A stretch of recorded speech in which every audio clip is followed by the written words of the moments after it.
बिस्मिल्लाहिर्रहमानिर्रहीम। आप देख रहे हैं आवाज़ पाकिस्तान यूट्यूब चैनल और मैं हूं आज़ाद चांडियो। नाज़रीन, किसी भी मुल्क की तरक्की में दो चीज़ें बड़ा अहम किरदार अदा करती हैं। एक होती है उस मुल्क की ज़राअत और दूसरी उसकी इंडस्ट्री। आज हम सरदार हाजी नदीम सफ़ीर खान साहब के ज़रिए रकबे पर मौजूद हैं, जो कि एक काश्तकार भी हैं और वो काफ़ी अरसे से इस पेशे से भी रिलेटेड है और खुशकिस्मती से वो पाकिस्तान के चंद उन काश्तकारों में उनका शुमार होता है कि जो जदीद तर्ज़े जो है वो काश्त को अपनाते हैं और अपनी और फसल को बेहतर कर रहे हैं, ताकि हमारा जो एक ज़रई मुल्क है इसकी पैदावार को बढ़ाया जा सके। आज उनकी जो ज़मीन की है वो तैयारी हो चुकी है, यहाँ पर कमाद उन्होंने लगाना है, गन्ना उगाना है, क्योंकि आपको पता है ज़िला रहीम यार खान के अंदर जो सबसे मेजर क्रॉप है, जो सबसे बड़ी फसल है, वो हमारी जो है गन्ने की फसल है। और ये ऐसी फसल है जिसके अंदर जो हमारा रेवेन्यू डिस्ट्रिक्ट रहीम यार खान का बहुत बड़ा रेवेन्यू जो होता है इससे होता है, और हमारा ज़िला रहीम यार खान खुशकिस्मती से पाकिस्तान के उन चंद अजला में से शुमार होता है जहाँ पर बहुत ज़्यादा जो क्या कहते हैं कि सरप्लस फसलें होती हैं। सरप्लस जो है वो फर्टाइल ज़िला है और इसी ही ज़िले से जो है बहुत सारी शख्सियात का ताल्लुक़ है, जैसा कि अगर देखा जाए तो जहांगीर खान तरीन साहब हों, मखदूम सैयद अहमद महमूद साहब हों, चौधरी मुनीर हिदायतुल्लाह साहब हों, या मखदूम खुसरो बख्तियार साहब, जो कि एक बहुत बड़े इंडस्ट्रियलिस्ट भी हैं, पॉलिटिशियन भी हैं। उनका ताल्लुक़ भी इसी रहीम यार खान से है और उनका ताल्लुक़ भी ये शुगर की इंडस्ट्री से है। आज हम खान साहब के पास मौजूद हैं। खान साहब हमें बताएंगे कि वो कब से ये जो काश्तकारी कर रहे हैं, कौन कौन से वो ट्रेडिशनल तरीके अपना रहे हैं या जो है वो जदीद तरीके अपनाते हैं और उनको इसमें कैसा लगता है। खान साहब, सबसे पहले तो आपको मुबारकबाद कि आपने माशाल्लाह इतनी ज़बरदस्त वो सिस्टम बनाया हुआ है, आपका फार्म हाउस बड़ा ज़बरदस्त है और आप जो काश्तकारी करते हैं। खान साहब, काश्त हमारे ज़िला जो रहीम यार खान के अंदर कमाद की काश्त सबसे ज़्यादा होती है। दूसरी चीज़ है कि हम एक ज़रई मुल्क हैं और बहैसियत ज़रई मुल्क बदकिस्मती से हमने ये देखा है कि हमारी हुकूमत वो गवर्नमेंट जो है वो इतनी सब्सिडी नहीं देती, किसानों को वो मराहत नहीं देती जो कि देनी चाहिए। तो उसके बावजूद भी किसान जो है मेहनत करते हैं, वो काश्त करते हैं और अपने लिए बेहतर, अपने लिए भी और मुल्क के लिए भी ज़र मुबादला तो तैयार करते हैं। तो सबसे पहले तो बहैसियत किसान काश्तकार अब कौन कौन से मसाइल का सामना करना पड़ता है? जी अज़हर भाई, मैं तो तकरीबन कोई पहली दफ़ा काश्त कर रहा हूँ। इससे पहले हमने ज़मीन ठेके पे दी हुई थी, तो पहली बार ये हमने खुद काश्त करने की कोशिश कर रहे हैं। अल्लाह ताला से दुआ है कि वो कामयाबी दें। बाकी मसाइल बहुत ज़्यादा हैं, ख़र्च भी बहुत ज़्यादा है ज़मीनों पर। तो मैं तो यही समझता हूँ कि ये जो ज़राअत है ये हमारे मुल्क की असल जो आमदन और हमारे ख़ास कर ये जो वसेब है, यहाँ का जो रोज़गार का अहम ज़रिया है वो यही ज़राअत है।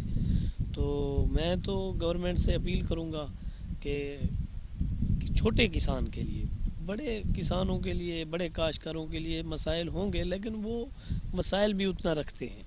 लेकिन छोटा किसान जो है वो शदीद मुश्किलात का शिकार है, परेशानियों का शिकार है। मैं समझता हूँ कि गवर्नमेंट को चाहिए कि वो इसके ऊपर तवज्जो दे।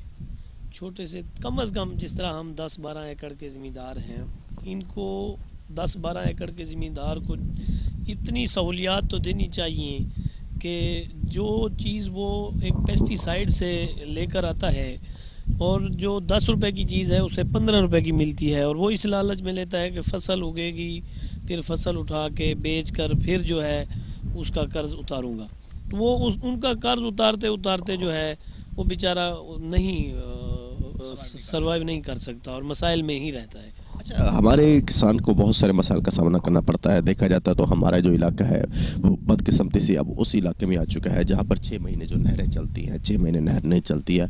अब एक किसान को जो कि कमाद की फसल हो, जिसको इतना ज़्यादा पानी चाहिए होता है, और वो 6 महीने, मेरे ख्याल है कि पूरा सीज़न ही उसको बग़ैर पानी के अपनी ट्यूबवेल चला कर वो पानी दे, तो उसके लिए एक बहुत बड़ा सरमाया खर्च होता है। दूसरी चीज़ देखी जाए तो हमारे मुल्क के अंदर जो फर्टिलाइज़र्स हैं, जैसा कि DAP हो गई, यूरिया हो गई, इनकी जो कीमतें हैं वो आसमानों को छू रही हैं। तीसरी चीज़, और जैसे कि आप बता रहे थे कि अभी पेस्टिसाइड्स डीलर्स जो होते हैं वो महंगाई करते हैं, और दूसरे लेबर के अखराजात, बहुत सारे एक्सपेंसिव्स हैं। तो ओवरऑल आपको क्या लगता है कि हुकूमत को कहाँ कहाँ कम अज़ कम सब्सिडी देनी चाहिए? देखिए जी, मेरे ख्याल में मशीनरी भी देनी चाहिए। अगर 10-12 एकड़ वाले ज़मींदार के पास एक ट्रैक्टर हो और आसान, تو اس سے اپنے زمین تو صحیح طرح اگا سکتا ہے. اسی طرح جو کھاد ہے، سپرے ہے، یہ سب سے زرعی ادویات جتنا بھی ہیں، یہ گورنمنٹ کو اس طرح کا ایک طریقہ اپنانا چاہیے، پالیسی دینی چاہیے. میں افسوس سے کہوں گا کہ بدقسمتی ہے کہ اس طبقے کے لیے جو سارے ملک کی خدمت کرتا ہے یہ کسان، اس کے لیے کوئی کچھ نہیں کرتا. ہمارا اب وزیر ہے میرے خیال میں وہ فخر امام، وہ خود سب سے بڑا کاشتکار ہے، لیکن وہ بھی کچھ نہیں ہے. اسی طرح کے مسائل ہیں.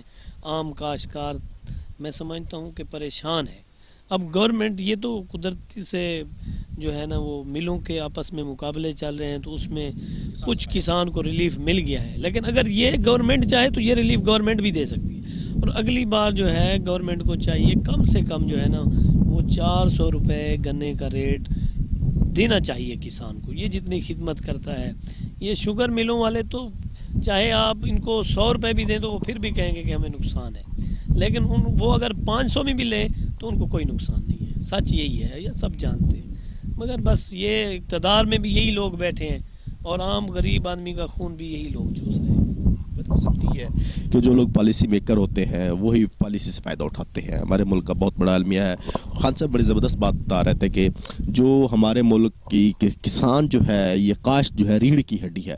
جب کسی ملک کی ریڑھ کی ہڈی ہی، کسی انسان کی ریڑھ کی ہڈی ہی کمزور ہو جائے، کسی جسم کی ریڑھ کی ہڈی کمزور ہو جائے تو وہ چل نہیں سکتا، تو وہ لنگڑا کر بھی نہیں چل سکتا، وہ ایک جگہ پر اپاہج ہو جاتا ہے. اور ہم اپاہج ہو چکے ہیں. ہمیں اس سال جتنا گندم کا شارٹ فال دیکھنا پڑا، جتنا اس سال ہمیں چینی کا شارٹ فال دیکھنا پڑا، تو یہ نہیں لگتا کہ ہم ایک زرعی ملک ہیں.